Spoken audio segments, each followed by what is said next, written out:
See, I'll tell you why I was hating his performance. So I was because I could see Mammootty in there. I was not seeing the character. He's taking full pleasure. He keeps his eyes closed.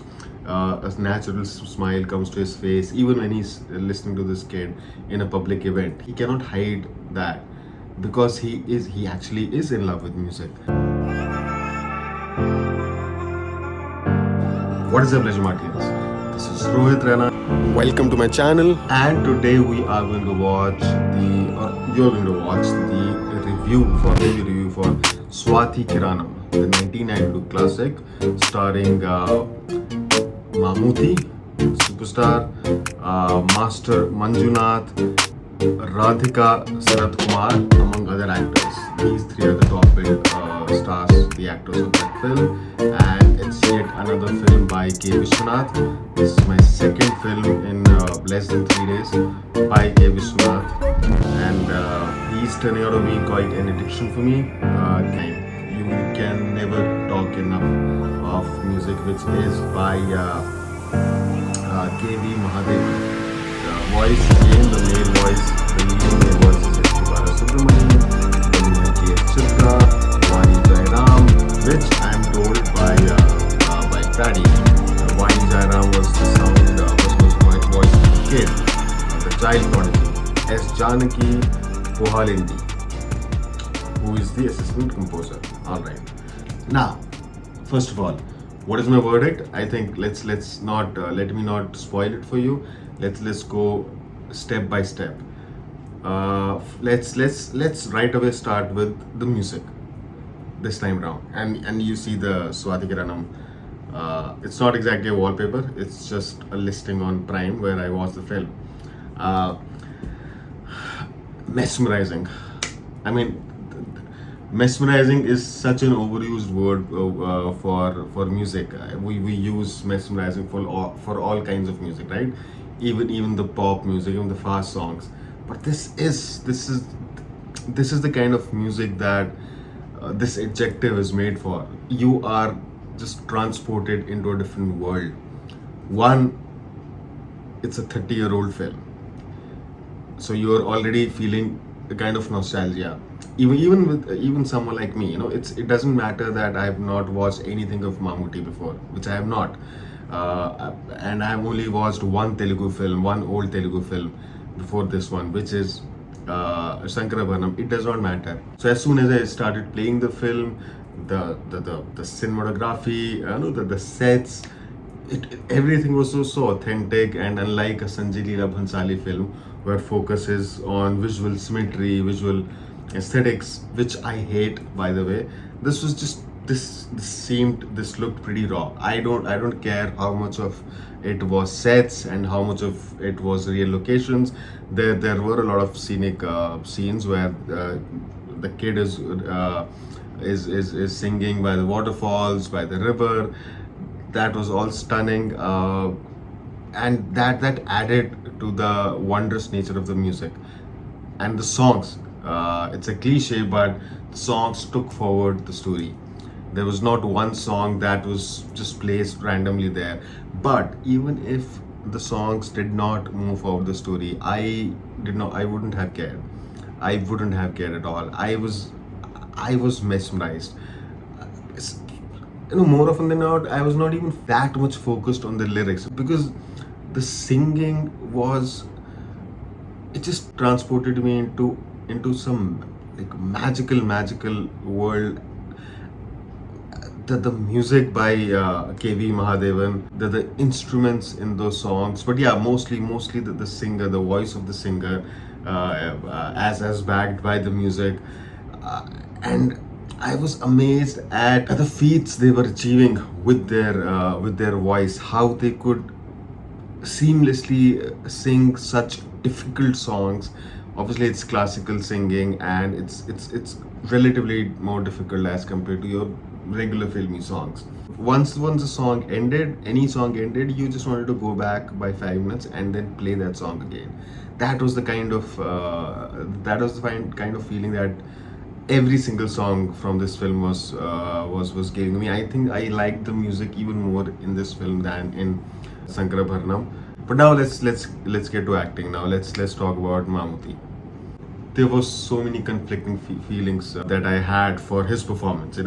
I hated his performance. To be very honest with you, to be blunt with you, I was not liking Mammootty's performance in the first half, in the first yeah, in the first hour and a half. But for the reasons I was not liking his performance, those were the very reasons I ended up loving his performance. Not just in the second half, but the overall performance. See, I'll tell you why I was hating his performance. So I was coming off fresh off from Sagrabharna, and it's another music film. It's Mammootty is playing the same character that Sankara Shastri played in Sankarabharanam. He's this god-like classical singer who's revered like god. People are People just find themselves lucky to be in the same vicinity as them, to be in the same neighborhood as them, or to be in the same room as them. It doesn't matter the size of the room. He is like everywhere where he goes, people stand up. There are jhankis of this guy taken. What an honor this is. So he was that person. Now, why did I not like his performance? Because unlike Sankarabharanam, I felt that this guy was a singer, and he was living his character. There was no arrogance. He did not think that he was bigger than the art itself. He did not feel that he was bigger than the music itself. Which I'm talking in terms of not how the character was written. I'm talking in terms of how the character was essayed by the actor who played Sankara Shastri in Sankarabharanam. You could see that he has immense respect for music.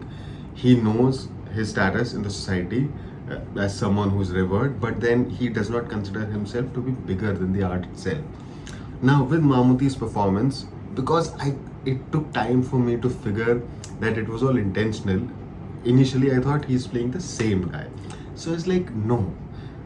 His performance was telling me, okay, here is a superstar who has come into this film as a superstar. Unlike the actor who played Sankara Shastri, he totally shed his skin and he was there just as that singer. I did not see that with Mammootty initially. I was like, no, he's just acting like a superstar. The guy who he is in real life, his body movements, the way he talks, the way he looks up, the way his chin is up all the time.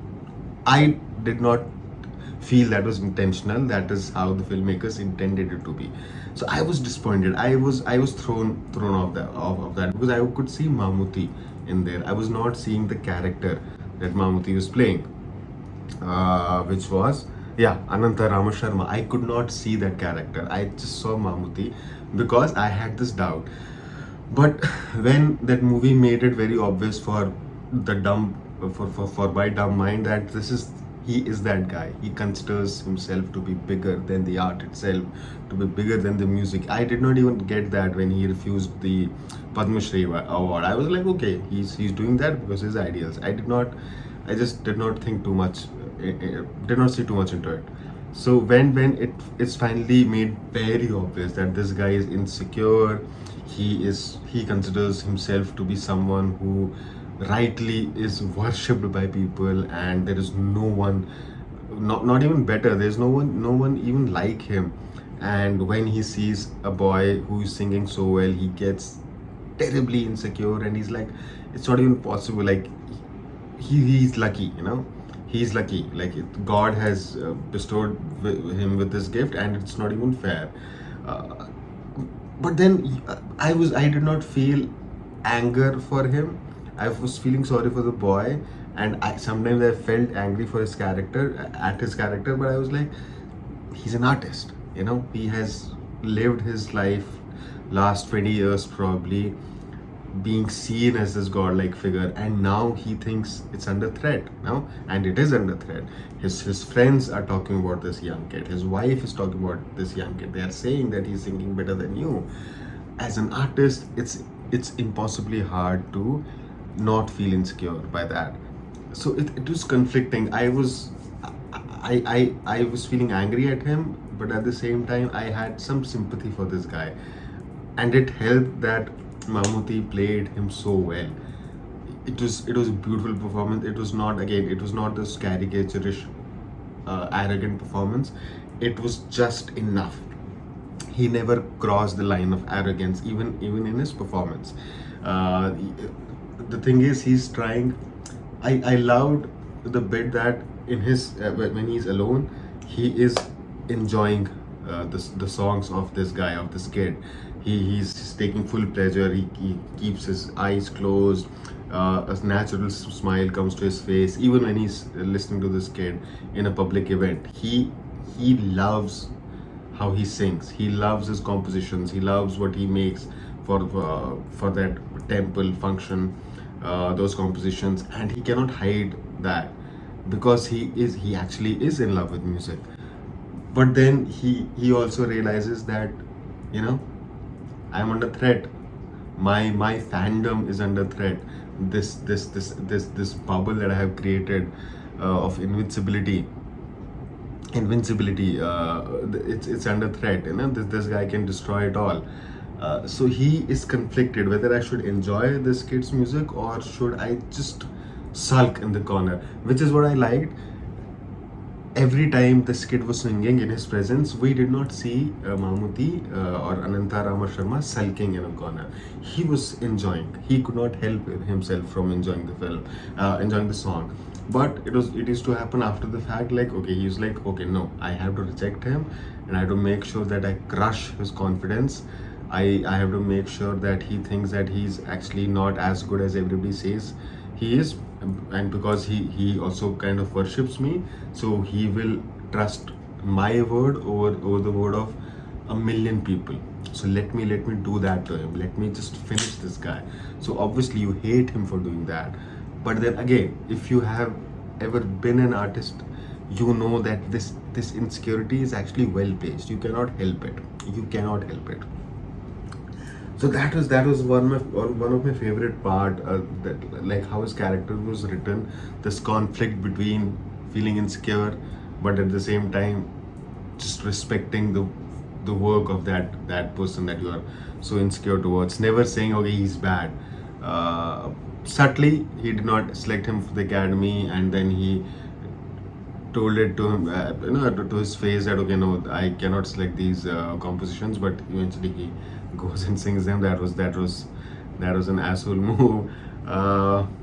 So yeah, his performance was amazing. The kid, I thought, did really well.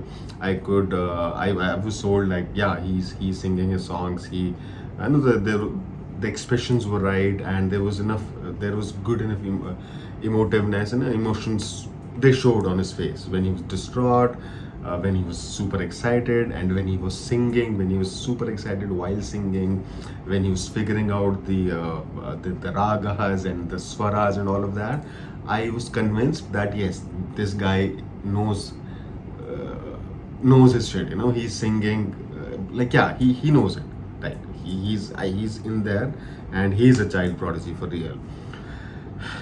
And probably my not my favorite performance, but yes, I absolutely loved Radhika Sarathkumar's performance as uh, Ananta Rama Sharma's wife. I thought she was on point. Every time she showed up on the screen, uh, she was endearing, whether she was showering all this love on this kid, or when she was having these conversations with her husband, the reverence she has for her husband. But at the same time, she's very intelligent. She can herself sing beautifully, and I am happy to for a change, she did not stand up to her husband, because that is what we see in all the films. Like, the wife is someone who also worships, almost worships her husband, treats him like, sees him like this huge figure that she can never disrespect. But then suddenly they change that character, and suddenly she has her own voice and she stands up to him, which is how we want women to be in real life. But this movie would have not been that effective. That would have seemed inconsistent if she suddenly, what is the word, protested. If she went to him like, how could you do this, and why, like, I think he's singing, this kid is doing great work. Are you sure you do not like his songs? Are you sure you're not insecure? I kind of like that aspect. Maybe they could have shown her to be brighter, to be more intelligent, to sometimes doubt her husband's intentions. But it's okay. That was her character. She was very intelligent, but then she respected her husband too much. She had too much trust in him to think that he may also that he's not just a genius singer, but then he's also an insecure artist. So I loved her performance. I loved the performance of all the other actors. The parents of this kid, the friends. They were also good. They were funny. Whenever they were in the scenes, the comedy that came from that America Return Girl was funny enough. Her husband, the inspector, who was the first one to call out on his BS, who was like, yeah, I don't think he did not select this kid for his academy because he thought someone else was better. I think he feels he's under threat. So he was the first one to figure that out. That person. Uh, yeah, I think I've covered everything. This is a very long, non-linear review. I'm not sure if you would like watching this review because I have not followed any structure. I just kept on talking uh, extempore.